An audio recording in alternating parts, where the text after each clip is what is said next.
Mr. President, Mr. Toastmaster, fellow Toastmasters, welcome guests, and especially Mohammed, who is a visitor to this place. I'm extremely welcome. His silky speaking skills are particularly welcome, and that's something that I personally aspire towards. I wanted to say just a couple of opening lines about what I thought about the speech more generally, without being overly complimentary, but I thought it was an outstanding speech. It was absolutely amazing. I love the way the speech was set up. I've no doubt whatsoever this kind of speech is a competition level, if not a competition winner. And I like the title, The Shirt, a euphemism for loss. And Mohammed sets up the speech with a rhetorical question. The rhetorical question being, how often do we feel the shirt on our backs, on our bodies? And that was a great start.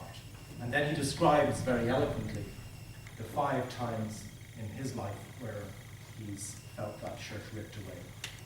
And that was really great, really set up the speech very nicely. And the first 2 times were death of his mother. He didn't feel the shirt being ripped from his back at that point.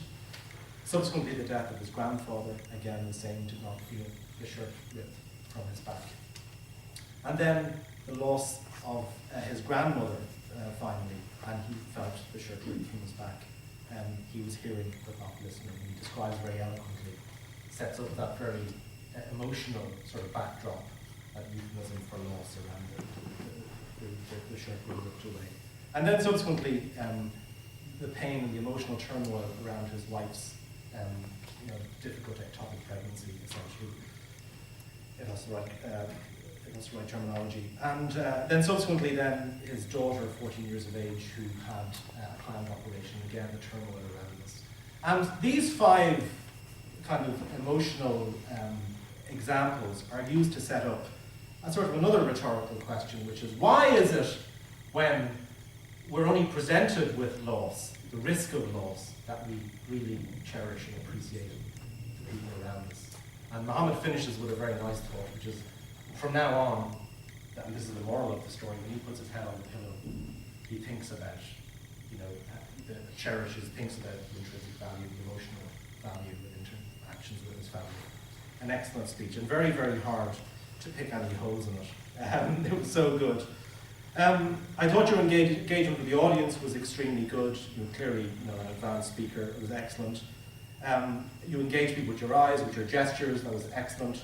I thought your pace was very good, and I contacted Mohammed before he gave the speech and asked him, was there anything in particular he wanted me to watch out for? And he said, yes, just my speed.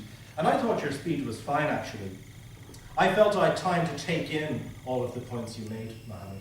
I didn't feel I was racing to catch up. And indeed, if I look at the time, it was 5:56, and there's no sign there that it was a rushed speech. Having said that, if I was to give some constructive advice, you gave 5 examples of emotional loss before you set up your moral, which I thought was very nice. You may consider just doing 4 examples and leaving a little bit more punctuation time, a la Karen O'Donnell. You may just leave a little bit more punctuation time, because this is an emotional speech, and you are letting the audience just absorb some of those messages, so that would be my point.